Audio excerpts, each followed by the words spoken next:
grass cutter si Master. Ayun nga. Sa baba si Master. Yan. Awanin niya at grabe ang kapal ng damo sa aming likod ng bahay.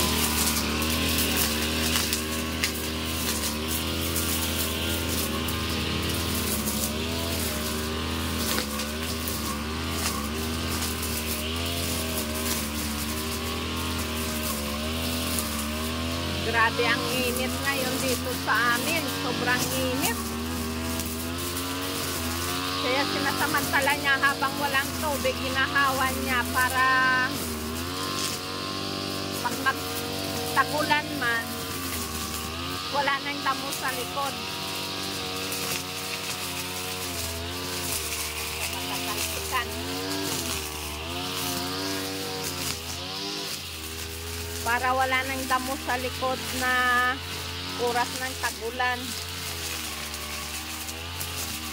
Kasi mahirap i-grass cutter pag maulan, pag maraming tubig. At delikado pati ngayon, gawa ng tag-init na naman ay nalabas ang ahas pag tag-init na.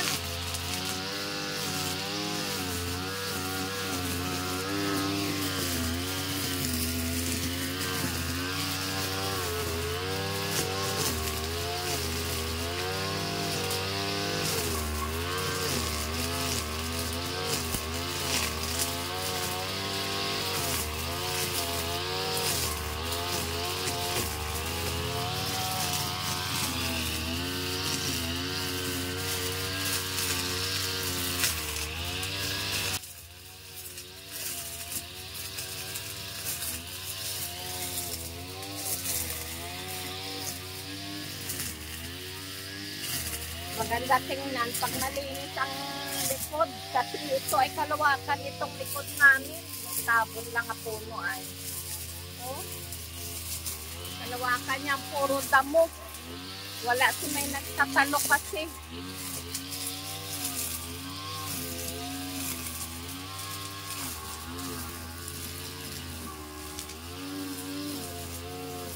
May nakuha kaming kalabasa.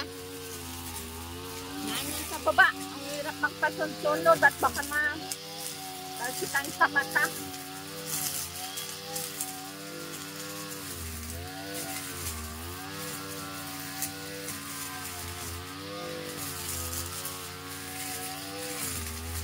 Hirap magpasunod-sunod sa grass cutter kahit kuminsan natalsik ang mga bato at sa mga putol-putol nga mga damo. Matalsikan sa mata, mahirap na. Kami yan napulot banda? Nakataas?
Malaki?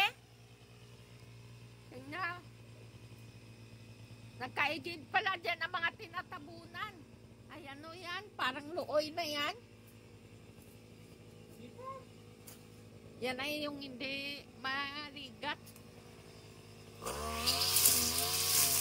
May nakita ulit na kalabasa kami.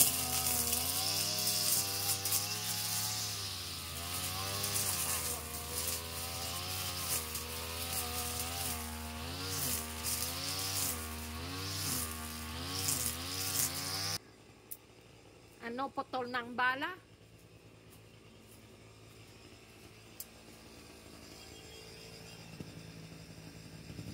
Putol na ang bala ni Master. Papalit ulit. Dalawa na. Dalawa ng kalabasa. Ha? Yan yung mga uling bunga. Hindi naman yan muligat ang isa. Awan kong isa na yung binuti. Maligat yan. Hindi na ngayon ang malakas ang tunog, ano? Hindi na nga malakas ang tunog, ano? Hindi katulad nung sa Kalawag mo pinaayos nga malakas. Ha? Ang minor niya.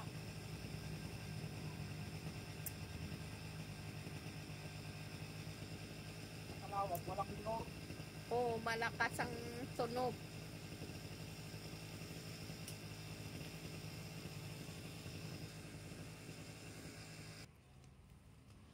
Baba na tayo.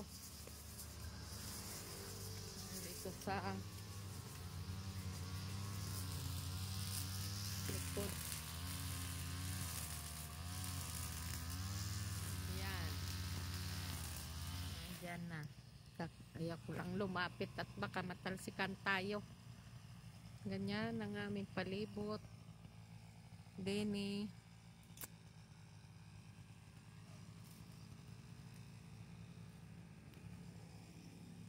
Dito ay nahawanan na dito. Yan, ini-grass cutter na yan nung kahapon. Grabe ang init to. Tuyo agad ang damo. May ini-grass cutter. Yan.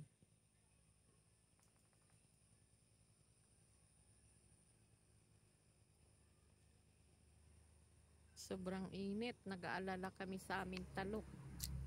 Nabunga ulit ang talong namin. Yan. Talong na matanda. Kahit maraming langgam. Natubo siya. Nabunga siya.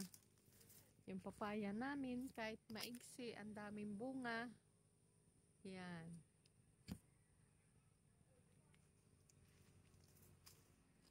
Tingnan natin yung aking alagang bulaw nga dalawa.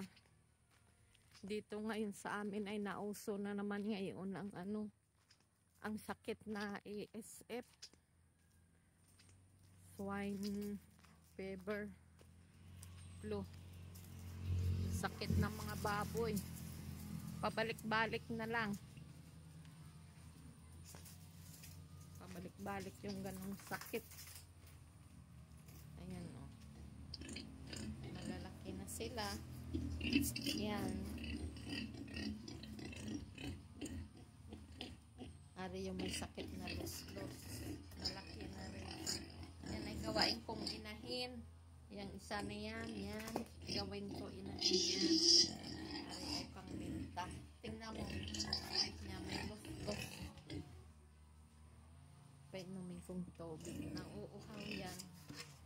Nangihingi ng tubig.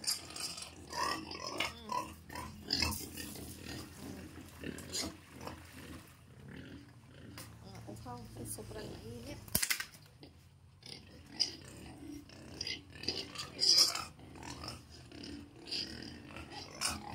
Mamaya pa kain. Mamaya pa.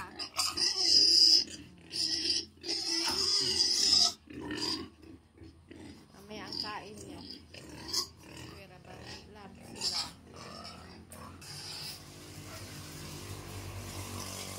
Ang aming mga manok. Ayun. Nanganga. Pauli-uli lang dito sa palibot ng aming tulungan ng baboy. Mga Rhode Island Red. Rhode Island Red daw. Pero mga puti naman ang iba. Yan ang pula.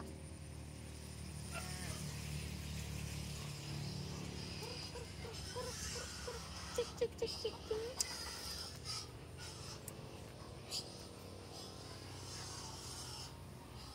Ganito dito sa amin. Likod. Ayun ang tuba nung aking tinutuba nung mister ko.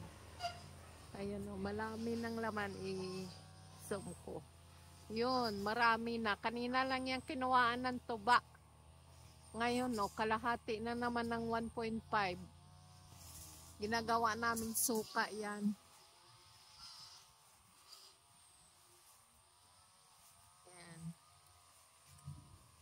Ganito dito sa aming paligid, sa likod namin. Makakapal ang damo. Yan. Kaya mayroon dito na huli nga sawa.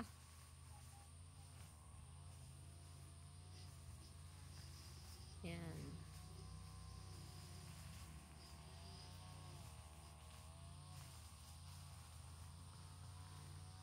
Tinatabasan para kumawanhawa naman. Dahil ang natuyo ito gawa ng ulan. Pag ito mag-umpisa na naman ang ulan, mahirap na yan grass cutterin, kaya tinatsagaan niya grass cutterin ngayon.